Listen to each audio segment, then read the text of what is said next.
I'm with Mike Lewis here of Fender and Guild and many other things. Mike's done a ton of stuff for Fender over the years. And one of the things I'm excited about is these guys were nice enough to sell me a Guild X160 kind of rockabilly model probably more than 10 years ago. I love that guitar. Then they went out of production for a while on electrics, and Mike has just bought back a cool line of Guild electrics for 2013. So did you have a passion for these guitars, or what kind of, precipitated your interest in bringing it back? Well, personally, in the 60s, I had a Starfire 3 and used it in a band and played Hendrix on it and everything like that. So I have a deep love for Guild.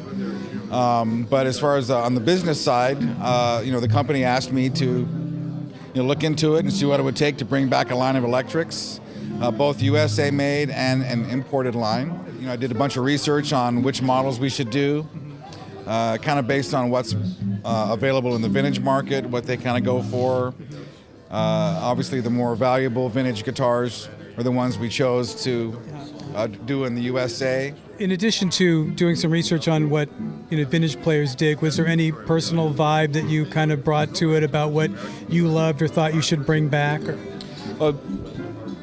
Yes, but mostly about what are the classic models? What are the models that music was written on and recorded that you can still listen to today? There was a lot of music that the Grateful Dead did. They used Guild guitars and Guild basses. Jefferson Airplane used Guild guitars and Guild basses. Lovin' Spoonful used Guild guitars and Guild basses. There's a lot of it going on. And then even before rock and roll, there was a lot of jazz. You had Johnny Smith played Guilds. There was even a Johnny Smith model at the time.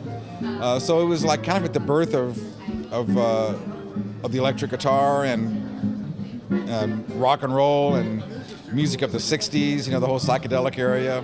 Hell, when I was a kid, they were all over the place, and we played them too, so a lot of personal love for it. That's cool. Were there any particular challenges kind of bringing the model back in, the 2000s, or as far as, building or woods or anything like that you had to kind of deal with? Not really. Once we arrived at what the models were going to be, I just went out and bought a bunch of original ones, old vintage guitars, documented them, picked the best features, decided what we were going to do a little bit differently here and there, and then sent the guitars to the factory along with the documentation, and so let's make some tooling so we can get the body shapes right and the arches right and the pickups and electronics and the hardware right. And that's basically what we did. It was really, once you get a good partner in a manufacturing, it's, pretty easy.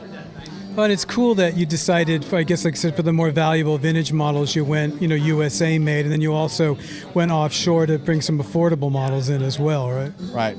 If you wanted to buy an original Starfire 4, for example, you can get one for $2,500. If you're going to bring that guitar back, it needs to be priced right. It kind of dictates where it's going to be made.